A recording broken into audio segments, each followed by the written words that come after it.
Welcome to Wild Love Story, where we explore the raw, unfiltered truths behind the most unforgettable relationship sagas.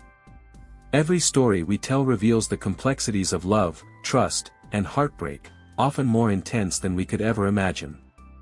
Before we begin, take a moment to subscribe and turn on notifications. You won't want to miss the real-life stories that might just change how you view relationships forever. Now, let me ask you something. What would you do if the person you trusted most, the one you thought would stand by you forever, shattered your heart in a way you never thought possible? Today, I'm sharing my story.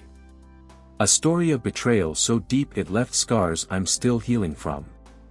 A story of discovery, revenge, and ultimately, vanishing into the unknown. This is how I uncovered my wife's ultimate deception. How she tried to make me believe her affair was nothing. How she hoped I'd raise a child that wasn't mine. And how, in the end, I took control of the story, and walked away for good. My name is Jake, and for years, I thought I was living the dream. A beautiful wife, a stable job, and the promise of starting a family. I was the guy people envied, the one who seemed to have it all figured out. But sometimes, what you see on the outside isn't the truth of what's underneath. Looking back now, I realize my life wasn't just far from perfect, it was built on lies I never saw coming. I met her, Laura, on a warm spring afternoon about 8 years ago. We were both in line at a coffee shop. She was the kind of woman who turned heads, not just because of how she looked, but because of the way she carried herself. Confidence. Warm. Charming.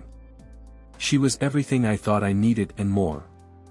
We struck up a conversation about something trivial, coffee orders, I think, and before I knew it, we were laughing like we'd known each other for years.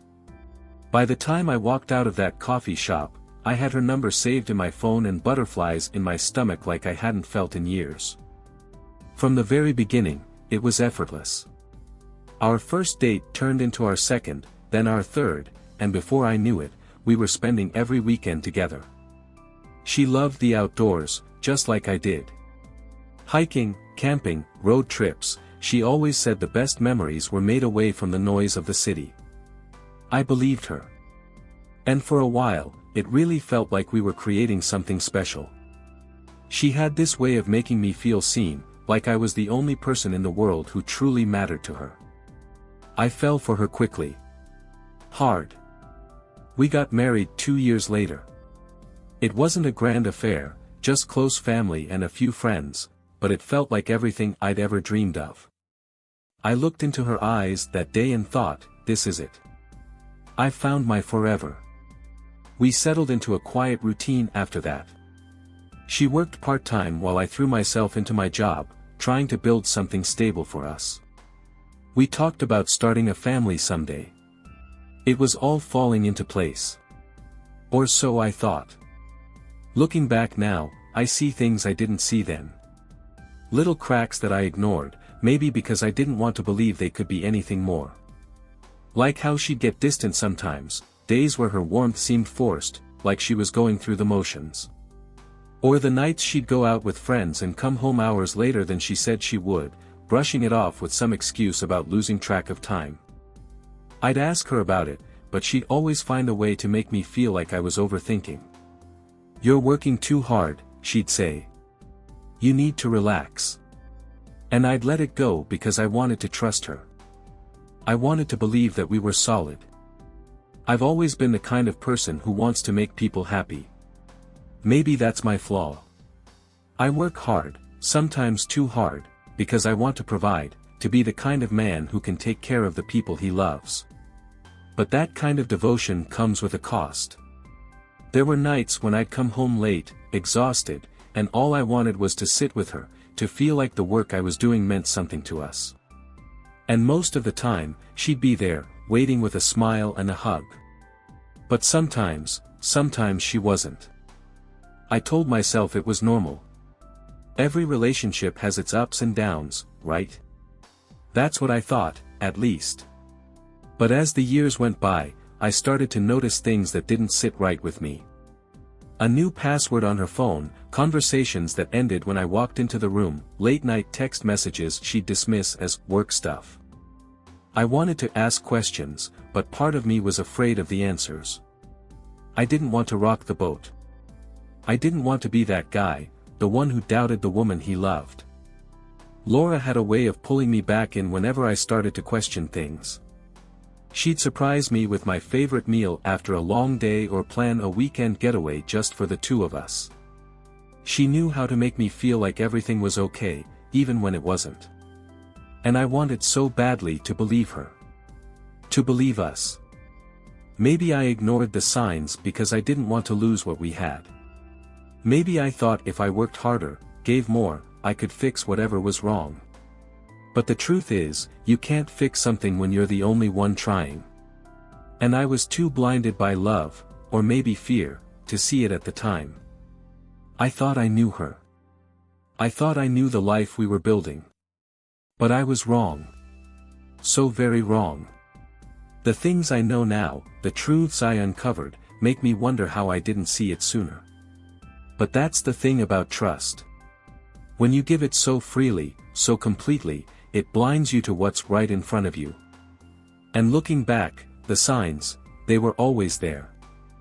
At first, it was small things, things I dismissed without a second thought.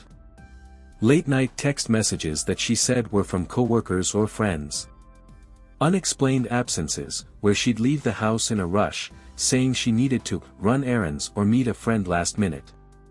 I'd offer to go with her sometimes, but she'd smile and wave me off, saying, "It's nothing, really. You just stay here and relax." She always had a reason, always a perfectly crafted excuse. And I believed her. Because why wouldn't I?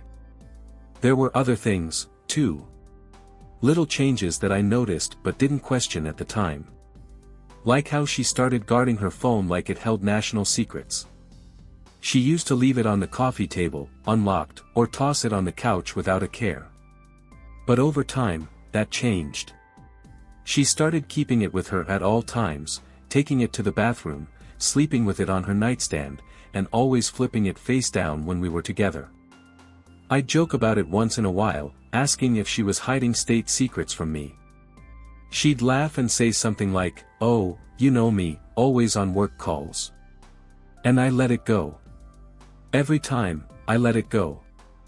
Maybe I was naive. Or maybe I didn't want to admit that something might actually be wrong. But the doubt started to creep in, slowly, quietly, like whispers in the back of my mind. I'd push them away, convincing myself I was being paranoid. But then there was that time a friend of mine, Chris, pulled me aside at a barbecue. He was hesitant, almost awkward, like he didn't know how to bring it up. "Jake," he said, "I don't want to stir up anything, but I've noticed Laura's been acting kind of different lately. Has everything been okay between you two?" I remember laughing it off, telling him everything was fine. But his words stuck with me. Different. It was such a simple word, but it cut deeper than I expected. I started paying closer attention after that. Not just to her, but to the little things, the patterns that didn't quite add up. Like how she'd get a little too defensive if I asked about her plans. Or how she'd suddenly have work emergencies on weekends. It all started to feel off. And then, one night, everything changed. It was a quiet Tuesday evening. I had come home late from work, tired and ready to crash on the couch. Laura was already in bed, or so I thought. As I walked into the kitchen to grab a glass of water, I noticed her phone on the counter. For the first time in months, she hadn't taken it with her. It was just sitting there, face up, with the screen glowing faintly. A message had come through. I wasn't going to look, I told myself I wouldn't, but curiosity got the better of me. The message was from someone named Mark. It was short, but it was enough to stop me in my tracks. "Can't wait to see you tomorrow. Last night was amazing." Red heart, I froze. My stomach twisted into knots, my hands started shaking. I told myself there had to be an explanation, a misunderstanding. But deep down, I knew. I knew exactly what this meant. I unlocked her phone, she'd never changed her passcode. And what I found, it shattered me. Messages. Photos. Plans. It was all there, right in front of me. Months of lies, all laid out in cold, undeniable detail. They weren't just meeting up occasionally, they were in a full-blown relationship. He wasn't just some fling, he was someone she cared about, someone she had made time for while I was working late, trying to build a life for us. I couldn't breathe. My chest felt like it was caving in. How could she do this? How could the woman I loved, the woman I trusted more than anyone, betray me like this? I sat there in the kitchen, staring at her phone, reading message after message, until I couldn't take it anymore. I slammed it down on the counter, hard enough to wake her up. She came rushing into the kitchen, half asleep, confused. "Jake, what's going on?" she asked. I held up her phone, shaking with anger. "You tell me," I said. "Who's Mark? And why does he think last night was amazing?" Her face went pale. For a moment, she just stood there, silent, like she was trying to come up with a story that would make it all go away. But there was nothing she could say. The evidence was right there. She couldn't deny it. She started crying, begging me to listen, to let her explain. She said it was a mistake, that it didn't mean anything. But how could I believe that? How could I believe anything she said after seeing the truth with my own eyes? I felt like my world had crumbled. Everything I thought I knew, everything I had built my life around, was a lie. I left the house that night. I needed space, time to think. I couldn't even look at her. The betrayal was too much. I spent hours driving aimlessly, replaying every moment of our relationship in my head, trying to understand how we had gotten here. And no matter how hard I tried, I couldn't make sense of it. All I knew was that the woman I loved, the woman I thought I'd spend my life with, had broken me in a way I never thought possible. But as much as I wanted to walk away that night and never look back, something inside me needed answers. I couldn't let this betrayal go without understanding how deep it ran. I needed to know who Mark was, how long it had been going on, and most of all, why she did it. Maybe I thought that knowing would somehow make it hurt less. It didn't. I confronted her the next day. I told her I wasn't going to stay in the dark, that I deserved to know the truth. At first, she was hesitant, defensive even, but eventually, the weight of it all seemed to break her. She admitted it had been going on for over a year. A year. That meant while I was working late, planning our future, she was sneaking around with him. And it wasn't just any guy, it was someone I considered a friend. Mark. He wasn't a close friend, but he was someone I knew, someone I had invited into our home on more than one occasion. We'd met through mutual connections at work. He was charming, outgoing, the kind of guy who could talk his way into or out of anything. I never liked him much, to be honest. There was always something about him that felt off. But Laura seemed to think the world of him. She'd laugh at his jokes, compliment his sense of humor, and brush off any comment I made about not trusting him. "You're just being overprotective," she'd say. Turns out, I wasn't. I started piecing things together after that. Little details I had overlooked suddenly made perfect sense. The nights she said she was out with friends, she was with him. Work emergencies, him again. Even the way she'd dress up on random afternoons, outfits she never wore for me, that was for him too. Every memory felt like a knife to the chest, a reminder of how blind I had been. I felt like a fool, but more than that, I felt angry. Angry at her, angry at him, and angry at myself for not seeing it sooner. For a while, I thought that was the end of it. I thought I had learned everything there was to know about the betrayal. But then, just when I thought things couldn't possibly get worse, she dropped another bombshell. She was pregnant. I remember the moment she told me like it happened yesterday. We were sitting in the living room, the tension between us still heavy from the night before. She looked nervous, fidgeting with her hands, avoiding eye contact. And then she said it. "Jake, I need to tell you something. I'm pregnant." For a brief moment, I felt something I hadn't felt in weeks. Hope. I thought maybe this was a sign, a way for us to start fresh, to rebuild what we had lost. I was ecstatic. I told her this was our chance to heal, to focus on the future and leave the past behind. She nodded, tears in her eyes, and for a fleeting second, I believed we could make it work. But that hope didn't last long. A few weeks later, during one of our many arguments, something she said made me stop in my tracks. It was something small, a slip of the tongue, but it changed everything. I don't even remember what the argument was about, but I'll never forget her words. She said, "Mark doesn't care about this baby the way you do." She tried to backtrack immediately, to explain it away as a misunderstanding, but the damage was done. Those words were all I needed to hear. I started asking questions, direct, pointed questions she couldn't dodge. "Is it mine, Laura? Is the baby mine?" She froze, tears streaming down her face, and that was all the answer I needed. I felt my heart shatter all over again, the pieces somehow breaking into even smaller fragments than before. She begged me to listen, to understand. She said it was a mistake, that she didn't mean for it to happen. But how could I believe her?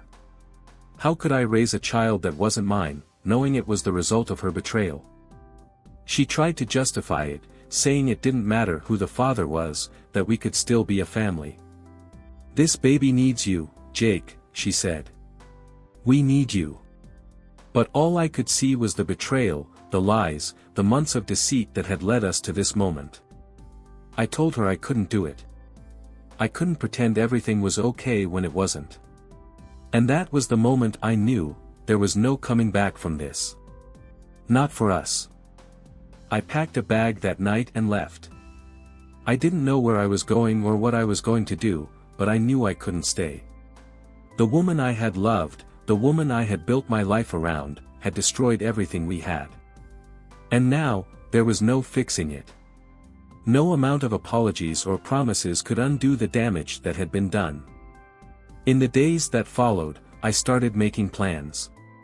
Plans to protect myself, to make sure I wasn't tied to this betrayal any longer than I had to be. But as much as I wanted to move on, there was still one thing left to do. One final act that would give me the closure I needed, and the revenge she deserved.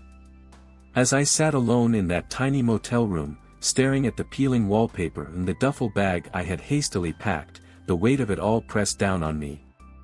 The betrayal, the lies, the way she had looked me in the eye for months and pretended everything was fine, it was too much to let go. I wasn't going to let her walk all over me. I needed justice. And I needed her to feel the pain she caused me. The kind of pain that lingers, that keeps you up at night. It wasn't just about revenge, it was about making sure she never forgot what she had done. I started planning that very night. I didn't want anything rash or impulsive. No, this had to be precise. Thought out. A lesson she wouldn't recover from easily. I began by gathering everything I could use against her. I went through our shared bank accounts, text messages, emails, anything that could paint the full picture of who she had become behind my back. It wasn't hard to find more evidence of the affair. There were photos, receipts for hotels, even a few emails exchanged between her and Mark, making plans to meet while I was out of town. Each piece of evidence felt like a dagger to the heart, but I kept going.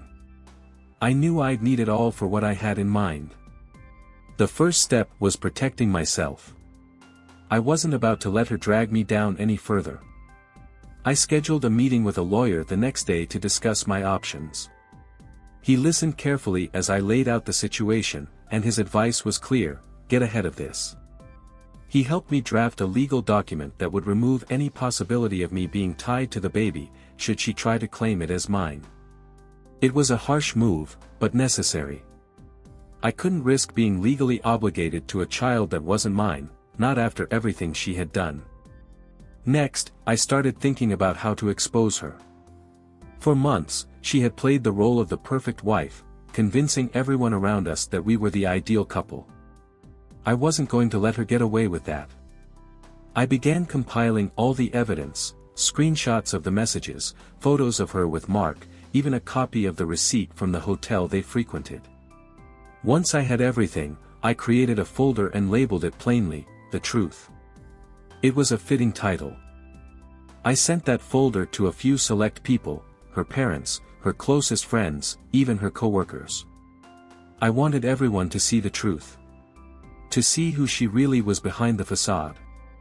I wasn't trying to destroy her life, but I wasn't about to let her continue living a lie at my expense. I left a note with each message that simply read, "I thought you should know." I didn't sign it. There was no need. She would know exactly where it came from. But that wasn't enough. Not yet. I needed one final confrontation, a moment where she couldn't hide behind her lies anymore. I arranged to meet her at a neutral location, a coffee shop we used to go to when we were still happy. I told her it was to talk about the baby, and she agreed, though I could tell she was nervous. When she arrived, I was already seated, the folder of evidence sitting on the table between us. She sat down, hesitantly, and for a moment, there was silence. "Laura," I said, "I know everything. The affair. The lies. Even the baby." Her face turned pale, and she reached for the folder, but I stopped her. "Don't bother," I said. "You already know what's in there." She started crying, apologizing, saying all the things I had heard before. "It was a mistake, Jake. I didn't mean to hurt you." But her words felt hollow. Empty. I let her talk, let her try to explain herself, and then I stood up and walked away. I didn't yell, I didn't make a scene. I just left her sitting there, alone, with the weight of her choices staring her in the face. The aftermath was predictable. She called me dozens of times over the next few days, leaving voicemails that ranged from tearful apologies to angry accusations. She begged me to forgive her, to come back, to be there for her and the baby. But I was done. I had given her everything, and she had thrown it all away. There was no going back from that. Her friends stopped speaking to her. Her parents were furious, calling me to apologize for her behavior. Even Mark disappeared from her life not long after everything came to light. She was furious, humiliated, and begged for forgiveness, but none of it mattered. I had my closure. I had my justice. And for the first time in months, I felt free. Looking back, I don't regret what I did. Some might say I went too far, that revenge doesn't solve anything. But for me, it was never about getting even, it was about reclaiming my life. About making sure she knew the damage she had caused and ensuring I could walk away without any lingering doubts. And now, as I start to rebuild, I know one thing for certain, I'll never let anyone have that kind of power over me again. The person I was, the man who trusted so easily, who gave everything without hesitation, that man no longer exists. What happened with Laura changed me in ways I'm still coming to terms with.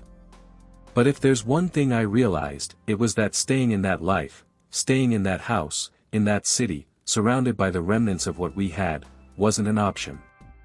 I needed to leave. Completely. I needed to disappear. I started by cutting all ties. I quit my job, citing personal reasons.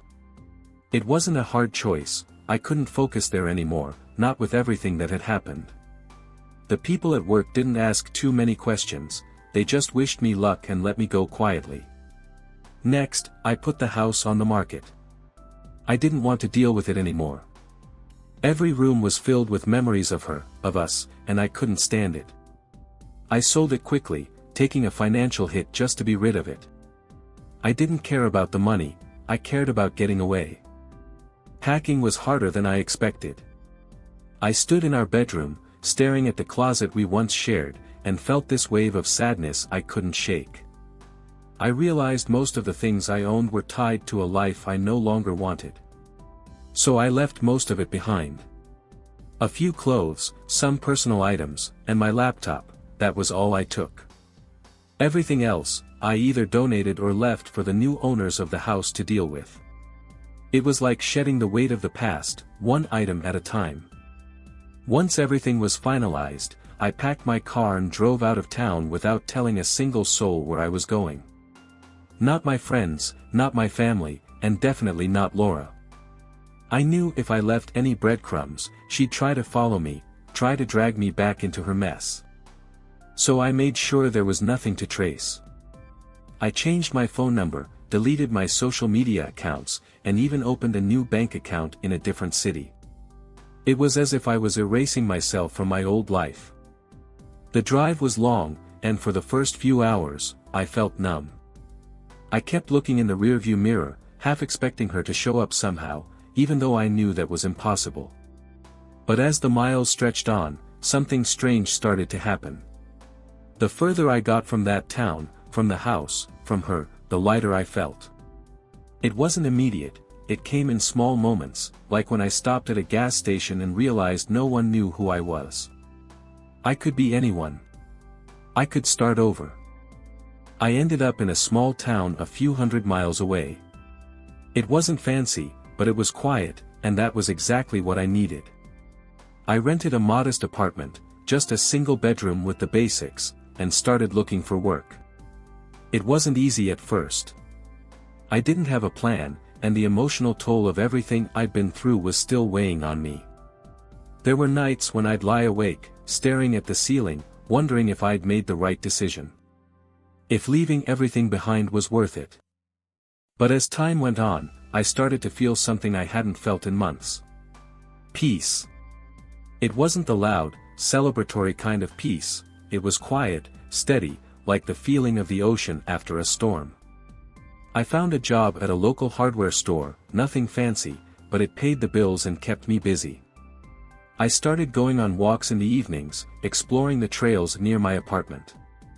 I even picked up an old hobby, woodworking, that I hadn't touched in years.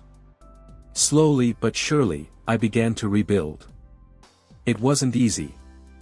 There were days when I felt the weight of everything, when the memories of Laura and the betrayal would creep in and threaten to pull me under. But those days became fewer and farther between. And for the first time in a long time, I felt like I was in control of my life again. I didn't have to answer to anyone, didn't have to wonder if someone was lying to me or using me. I was free. I learned a lot about myself during that time. I learned that it's okay to walk away from something that's hurting you, even if it feels like you're losing everything in the process. I learned that healing isn't a straight line, it's messy, unpredictable, and takes longer than you'd like. But most importantly, I learned that starting over isn't a sign of failure. It's a sign of strength. It's choosing yourself when no one else will. Now, as I sit here telling you this story, I can honestly say I don't regret disappearing. It was the hardest thing I've ever done, but it was also the best decision I ever made. I'm not the same person I was when I left, and that's a good thing. I've let go of the anger, the pain, and the betrayal.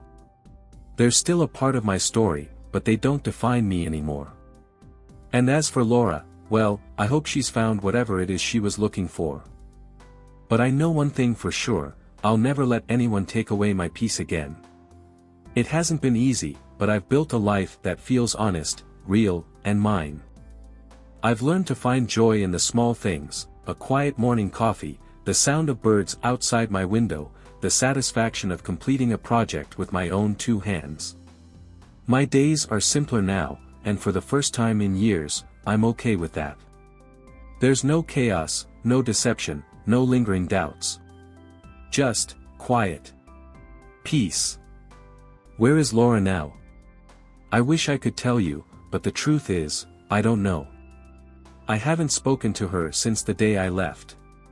Occasionally, I wonder if she ever looks back on what she did and feels regret. Does she ever think about the life we could have had, the trust she destroyed?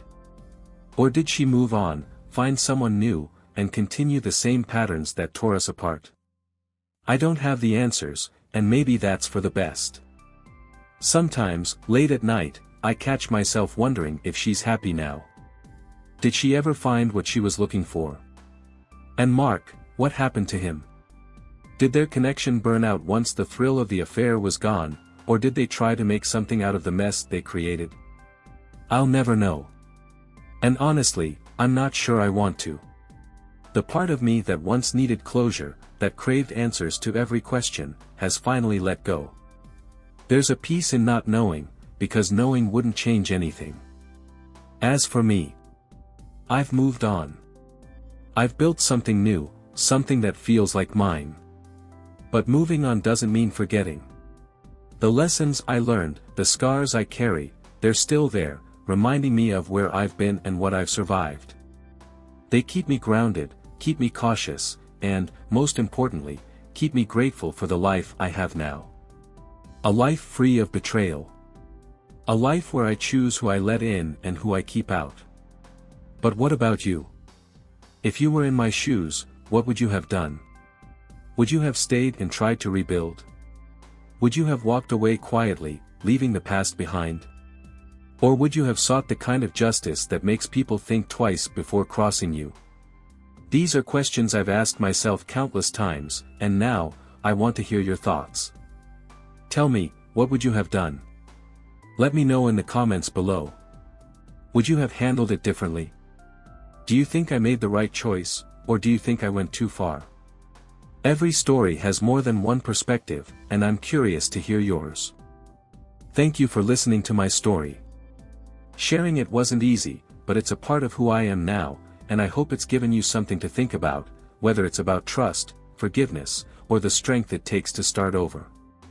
Don't forget to like, share, and subscribe to Wild Love Story for more real-life tales of love, betrayal, and redemption. Your support means the world, not just to me but to this community we're building together, one story at a time. Until next time, take care of yourself, protect your peace, and remember, sometimes the hardest decisions lead to the greatest transformations. I'll see you soon.